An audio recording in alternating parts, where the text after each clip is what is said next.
Gentlemen, you may now be seated.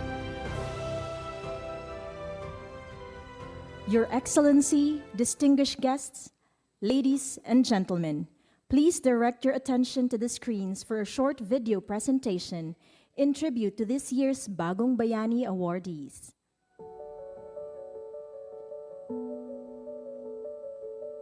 They leave home to build dreams across the seas, carrying courage, compassion, and the hopes of a nation. They are our Bagong Bayani, the new heroes of our time.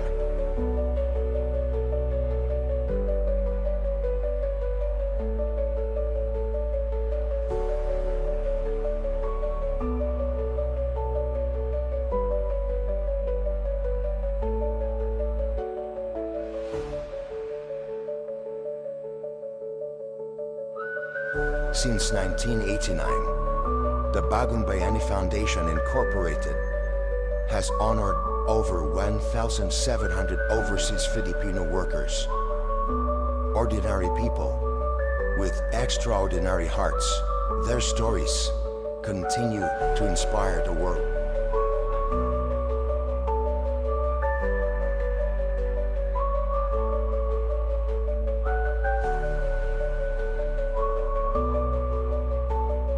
That the world will never be the same again without Filipinos.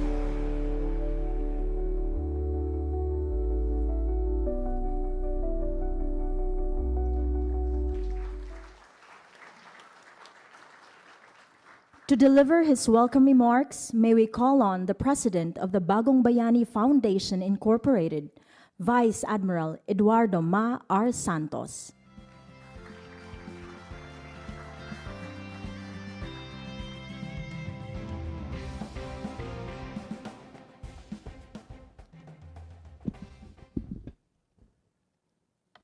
His Excellency, the President of the Republic of the Philippines, President Ferdinand R. Marcos Jr., our First Lady, Madam Luis Araneta Marcos, the Honorable Secretary,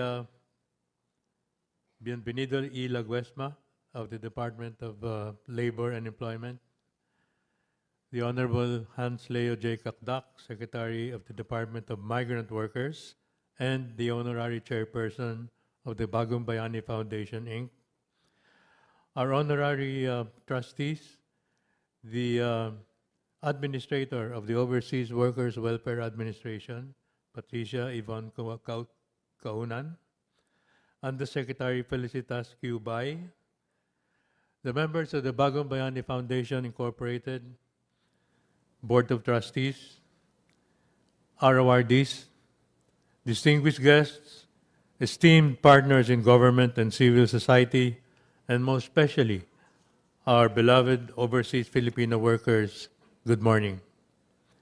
It is with deep honor and gratitude that I welcome you to this distinguished gathering, an occasion not merely of celebration, but of solemn tribute to our modern-day heroes, the overseas Filipino workers. This morning, under the theme, Ang Bagong Bayani, Inspirasyon at Pag-asa ng Pilipinas, we cast a well-deserved spotlight on the courage, sacrifice, and unwavering spirit of every Filipino who has crossed seas and continents in pursuit of a brighter future, not only for themselves and their families, but also for our beloved country. In the presence of our national leaders and policymakers, we are reminded that the true measure of a nation's greatness lies not only in its institutions, but of our OFWs. And in the quiet resilience of our OFWs, we find the very soul of Filipino heroism, steadfast, selfless, and enduring. Allow me to recall the words of our President Ferdinand R. Marcos Jr., and I quote, "The Filipino worker is one of our greatest exports, not because we wish to lose them, but because the world recognizes their skill, discipline, and dedication, unquote. Indeed, our OFWs are not merely workers abroad. They are living testaments to Filipino excellence, admired across borders for their integrity, their compassion, and their strength. To our OFWs, you are far more than just contributors to our economy. You are our cultural ambassadors, community builders, and the living embodiment of Filipino pride. To our honored leaders present this morning, we extend our appreciation for your commitment to safeguarding the rights and welfare of our migrant workers. Let this morning serve not only as a celebration, but as a renewal of our promise to ensure that every Filipino abroad is remembered, respected, and honored. On behalf of the Bagong Bayani Foundation Incorporated, I warmly welcome all of you to this morning of recognition, reflection, and reverence. Mabuhay ang ating mga bagong bayani, mabuhay ang bagong Pilipinas.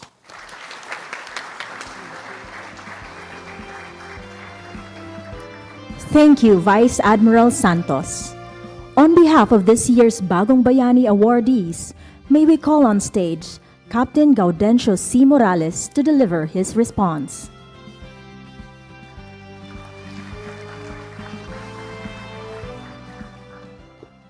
His Excellency President Ferdinand R. Marcos Jr., distinguished guests, and the Bagong Bayani Foundation, Inc., thank you for this profound honor. Receiving the Captain Gregorio S. Oca Achievement Award is truly humbling and deeply meaningful. This recognition is not mine alone. It is shared with every Filipino seafarer who continues to persevere, who silently battles homesickness, who work tirelessly for their families, who face the waves again and again, driven by duty and love, and returns home with a heart set on building a better future. Reintegration is not the end of a seafarer's journey. It is a new beginning. Programs that support our return home are not just about livelihood. They are about dignity, empowerment, and the transformation of lives. When we are given tools to thrive again on our own shores, we become builders, not just of our families' futures, but of our nations. To BBFI, thank you for shining a light on stories like ours. To my fellow seafarers, may this award remind you that your seafaring journey really matters, and your return home can be just as valuable as your departure. Maraming salamat po, and mabuhay ang Bagong Bayani Foundation, Inc. Thank you, Captain Morales. And now, to introduce our guest of honor, may we call on the Department of Migrant Workers Secretary, Hans Leo J. Kakdak.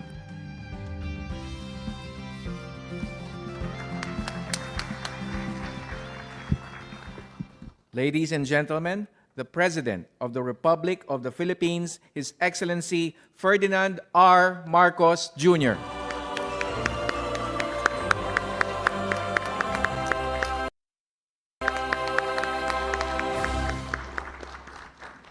Thank you, Migrant Workers Secretary Hans Leo Kakdak, for your introduction. Please be seated. Labor and Employment Secretary Benny Laguesma, the OWA Administrator P.Y. Kaunan, ang Bagong Bayani Foundation Incorporated President Vice Admiral Eduardo Santos, of course, our First Lady Luis Araneta Marcos, who has recently been traveling to Europe to assist with the OWA with some of the activities that. So she has become our ambassador now for migrant workers. It's your new designation. Di ba magka-cabinet shake-up tayo sa kasama ka na dun sa... Awardees of Bagong Bayani Awards 2025 and their families, my congratulations to you. The DMW and BBFI officials, our key partners in development, and our stakeholders, as beneficiaries of that development, fellow workers in government, distinguished guests, ladies and gentlemen, magandang umaga sa inyong lahat. Ngayong araw, magbibigay-pugay tayo sa ating mga bagong bayani. Kinikilala ng Bagong Bayani Awards ang kakayahan, karangalan at kabutihan loob ng mga Pilipino na sa kabilang ng pang-iibang bansa ay nagagawang maipakita ang tunay na pagka-Pilipino. Naitaguyod ninyo ang ating mga pamilya at komunidad ng walang pag-aalinlangan. Ito ang diwang nais makamit ng aking ama, ang dating Pangulong Ferdinand E. Marcos Sr., nang itatag niya ang Bagong Bayani Award sa pamamagitan ng Letter of Instruction number 1320 noong 1983. So, papunta ngayon tayo sa today. And we still see the immense value that migrant workers have brought to their families and to our country. I am proud of the achievements that you have made. Binabati ko ang lahat ng mga Bagong Bayani Awardees ngayong taon. Kayo ang pinakamagandang larawan ng kasipagan at galing ng Pilipino. Tuwing may kausap akong taga-ibang bansa, parating sinasabi sa akin ang husay ng mga Pilipino na nandun sa amin. Kaya maraming salamat sa inyo lahat sa pagbibigay karangalan sa ating bansa. Dahil alam naman po natin, hindi biro ang manirahan sa ibang bansa, makisama sa ibang lahi at mawalay sa pamilya. Ngunit patuloy pa rin ang inyong mga sakripisyo para sa inyong mga minamahal sa buhay. Kaya bilang suporta, asahan ninyo na nandito lang ang inyong pamahalaan. Through the Department of Migrant Workers, we shall continue to elevate protection, streamline services, and ensure that every OFW is treated as the hero that they are. Sa ngayon, ginagawa na natin digital ang ilang proseso ng pagtatrabaho sa ibang bansa, tulad ng OFW Travel Pass sa eGov.ph app at ang Online Employment Contract Verification System. Ang Overseas Welfare Administration naman ay nakakapag-issue na ng mahigit kumulang 300,000 electronic card na magbibigay sa mga migrant workers ng mas madaling access sa mga serbisyo ng ating gobyerno.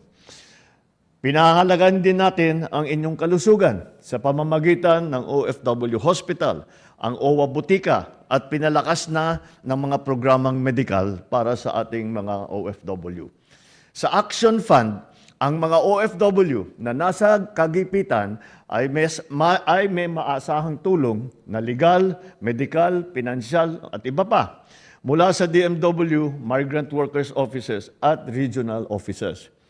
Bukod pa rito, may OFW lounge na sa ating NAIA para sa inyong komportableng paghihintay ng inyong flight.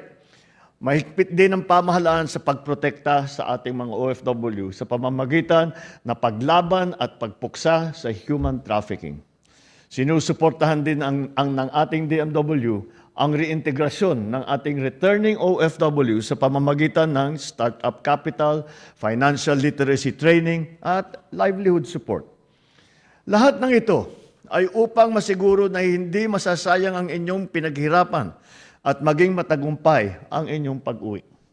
Kaya naman po, sa inyong pag-alis at sa inyong pagbalik, tandaan po ninyo na hindi kailanman kayo nag-iisa. Gagawin namin ang aming makakaya upang maprotektahan at masuportahan ang bawat bagong bayani. Mga minamahal kong OFW, kayo po ay ang nagsisilbing lakas at liwanag ng ating bagong Pilipinas. Muli, congratulations sa inyong lahat, sa lahat ng ating mga awardee. Ipagpatuloy po natin ang laban para sa mas magandang kinabukasan para sa ating mga kapwa at sa ating mga kababayan at lahat kung dito man sa Pilipinas o sa ibang bansa. Mabuhay ang ating mga bagong bayani. Mabuhay tayong lahat. Magandang umaga po sa inyong lahat. Thank you, Mr. President. Mr. President, please remain on stage as we invite Secretary Kakdak, Undersecretary Bay, Administrator Kaunan, and Vice Admiral Santos for the presentation of testimonial plaque.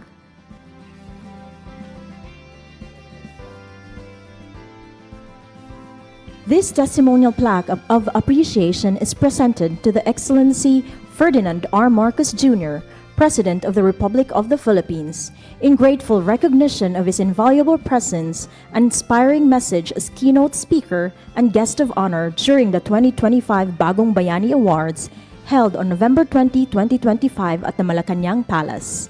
With deep appreciation and respect, we honor his leadership and dedication to uplifting the lives of every Filipino, both here and abroad. Signed, Vice Admiral Eduardo Ma R. Santos.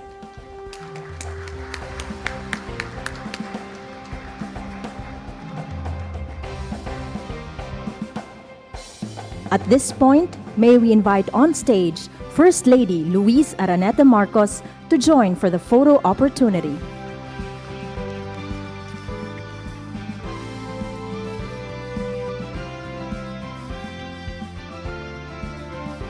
For the first batch of the photo opportunity, may we request the 2025 Bagong Bayani Awardees to proceed on stage.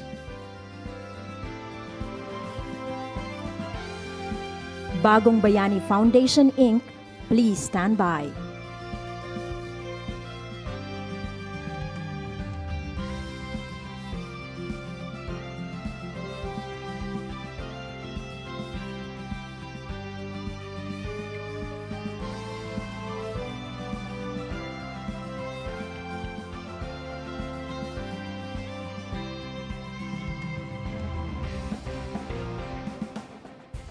Thank you, Bagong Bayani Awardees 2025.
May we now invite on stage the Bagong Bayani Foundation, Inc.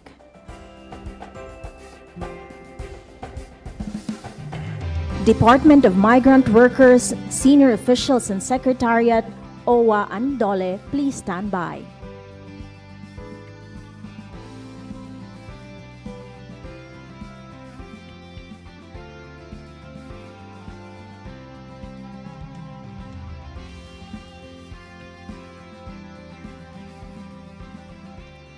Thank you, Bagong Bayani Foundation, Inc.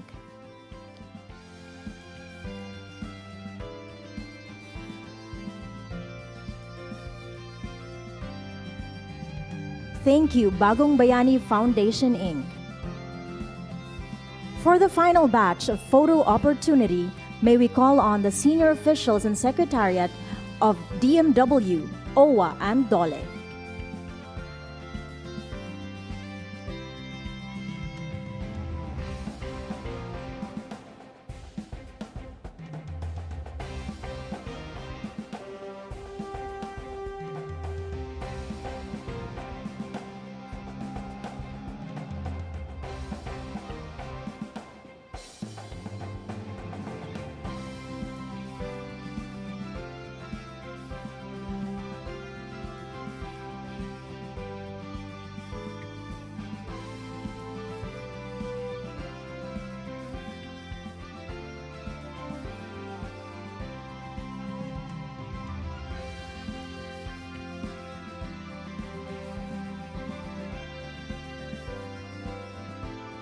Thank you, DMW, OWA, and DOLE officials. Thank you, Mr. President, First Lady, Secretary Kakdak, Undersecretary Bay, Administrator Kaunan, and Vice Admiral Santos. Your Excellency, distinguished guests, ladies and gentlemen, that concludes our program. Thank you for joining us in honoring this year's Bagong Bayani awardees. We hope that through this undertaking, we have encouraged more OFWs to pursue excellence and exemplify the noble spirit of modern Filipino hero. Mabuhay ang overseas Filipino workers. Mabuhay ang bagong bayani ng ating bagong Pilipinas.